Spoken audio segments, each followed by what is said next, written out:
Urgent! Dirty Birds fan, look at what just happened. Nobody saw this coming, huh? But first, make sure to subscribe to the channel because we bring you daily videos with the latest Dirty Birds news, and don't forget to turn on notifications so you don't miss anything. Atlanta Falcons make splashy trade decision in final 2025. NFL mock draft Thursday night will be the first time Atlanta GM Terry Fontenot is not only expected to make a defensive first-round selection, but the first time the Falcons should trade back. While the picks in front of Atlanta could change this, it appears the Falcons are in the perfect position to take a step back and add additional picks. A tampering investigation due to Kirk Cousins and Atlanta's trades for Van Jefferson and Matthew Judon have limited their 2025 selections. With this in mind, the Falcons start off this draft by trading back with the Denver Broncos. Denver sends Atlanta pick 20 and 51 for picks 15 and 118. This is the type of deal the Falcons should go into Thursday night searching for. The team needs to add a myriad of defensive pieces, and adding a day 2 pick while moving back only 5 spots is perfect. Pick 20 Malaki Starks S. Georgia. The way this mock plays out is why Terry Fontenot and the Atlanta front office could be hesitant to trade back. When the Falcons make the deal with Denver, there are 3 remaining edge rushers who are clear fits. In a heavy class at the position, it seems at least one would make it to the bottom of the first round. However, that wasn't the case here, and the Falcons settled for an exciting young safety that would be a perfect addition alongside Jesse Bates. Pick 46, JT Tuimoloau, edge Ohio State. While there isn't the ceiling for the edge rusher to sneak into the bottom of the first round, this is an incredibly safe selection. It is impossible not to see a path for Tuimoloau to become a piece of Atlanta's rotation. The talent, size, and motor are all obviously present, and would make the edge rusher an impact piece from day one. Pick 51, Maxwell Hairston, CB, Kentucky. If the Falcons aren't going to fix their pass rush in the first 3 rounds of this year's draft, at least the secondary can be rebuilt.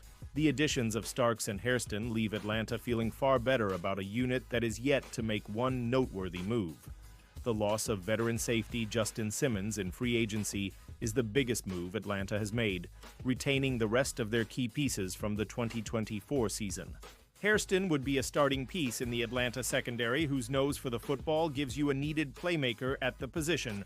Pausing this news just to say that if you want YouTube to keep recommending the latest Dirty Birds news to you, it's very important that you leave a like on this video. Thanks. Now let's get back to the news. Falcons get massive Kirk Cousins trade rumor update with potential destinations. With the 2025 NFL Draft kicking off on Thursday in Green Bay, everybody waits to see if a big trade goes down. This time there are some interesting names in the trade market, with Atlanta Falcons quarterback Kirk Cousins as one of the more prominent ones. Cousins, who signed a 4-year, $180 million deal with the Falcons last offseason, is set to be the QB2 if he stays in Atlanta. So it's crystal clear that the Falcons are looking to move on from the veteran. Just a day before the first round of the NFL Draft, insider Diana Rossini of The Athletic dropped some new tidbits regarding Cousins' trade outlook. He was named as one player who could be moved during the draft, with Will Levis, Aiden O'Connell, and Sam Howell as other QBs that might be garnering some interest. Moreover, Rossini also revealed 3 teams that could be in the running for Cousins. The Browns, Steelers, and possibly Vikings could be involved in a Cousins trade. Minnesota is looked at as the least likely scenario, given its preference for Jay. Jay McCarthy and that Cousins would need to sign off on any trade he is involved in. It's believed that Cousins would be against any trade that involves sending him to a situation involving a young QB, similar to the situation he faced in Atlanta last year. If a trade were to happen, I'd expect it to go down on Saturday. So Rossini mentioned the Cleveland Browns and Pittsburgh Steelers, both of which would likely be the best option for Cousins to take the QB1 position. On the other hand, a reunion with the Minnesota Vikings would be something, especially with him having to battle with J.J. McCarthy for the starting spot. Meanwhile, Adam Schefter reported recently that the Falcons asked for any acquiring team to pay $20 million of the $45 million worth of guarantees left on Cousins' contract, so that could be a hang-up in discussions.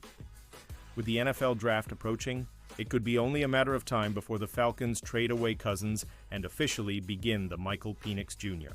era without the veteran behind him. Former Bison QB Easton Stick signs, with Falcon Stick moving to Atlanta leaves Carson Wentz as only unsigned ex-Bison quarterback. former North Dakota State quarterback Easton Stick shed his free agent status by signing with the Atlanta Falcons, formally ending 6 years with the Los Angeles Chargers. The move leaves Carson Wentz as the only unsigned former Bison QB in the NFL. Trey Lance signed with the Chargers, while it appears Wentz is moving on from Kansas City. Stick presumably will be the backup to starter Michael Penix Jr. with veterans. Kirk Cousins still on the roster. If that combo remains, it appears Stick would compete with Emory Jones for the number 3 quarterback job. The Falcons' offseason program began Tuesday.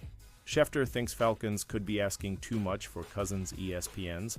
Adam Schefter is as plugged into the NFL as anyone, and he believes that the Atlanta Falcons are not only currently shopping Kirk Cousins, even though he said he'd wait until after the NFL draft to waive his not-raid clause despite what they are saying publicly.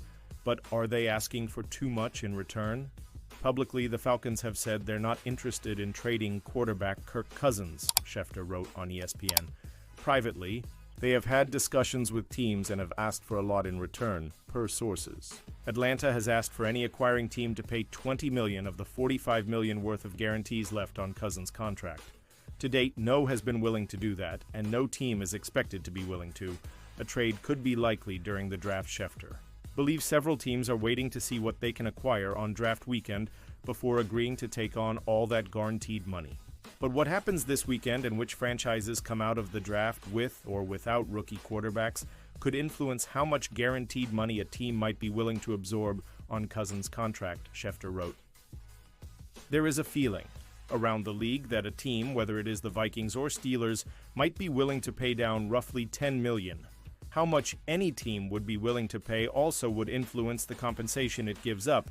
The higher the payment, the lower the draft compensation, the lower the payment, the higher the draft compensation. Morris says trading Cousins isn't so easy. Falcons head coach Raheem Morris doesn't want to be callous and sound insensitive when it comes to trading a veteran player of this magnitude. I understand this is a business decision, Morris said, because obviously we're getting ready to come into some voluntary work. I know exactly who Cousins is, Morris said. There's definitely a human side. You want to see him go on to be the best version of himself? This is not a thing where we're holding you back. If the opportunity presents itself as something that's good.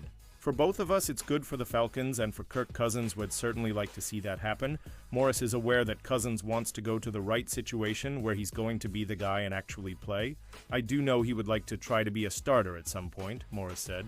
That's definitely been clearly communicated with me and whoever I see an opportunity to talk to. I do know that. The way about that, I'm not sure. But we have to figure those things out. We have to get to that process.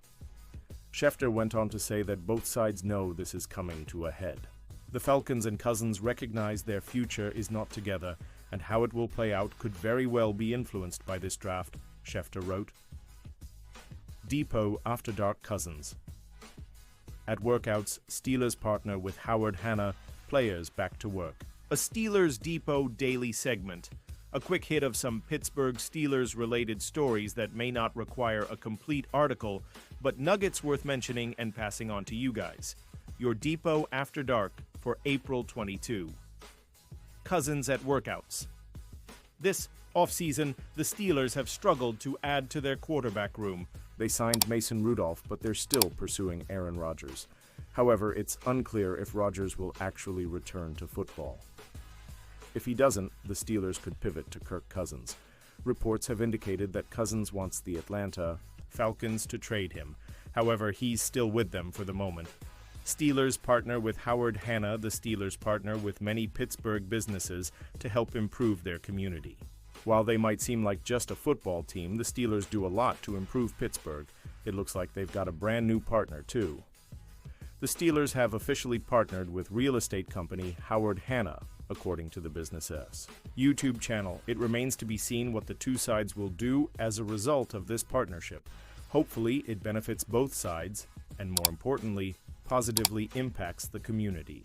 Players back to work this week will see the 2025 NFL draft finally arrive. However, it also marks the first time that the Steelers will return to the team facility, signaling that the 2025 season is drawing ever closer. It looks like several players were in good spirits when they returned to work. On Twitter, the Steelers posted a video showing several players arriving at the team facility. While the team still has many holes left on its roster, hopefully it can find some solutions in the draft. Their first organized team activities session is set for the end of May, and for everyone's sake, let's hope they've added another quarterback. That might help give them a clearer direction for this season. And now, Dirty Birds fan, I want to hear from you. What's your opinion on this? Drop your thoughts in the comments. I don't know if you know this, but your opinion matters a lot for Dirty Birds. I'll be back any moment with more Dirty Birds news. ATL. ATL. Rise up.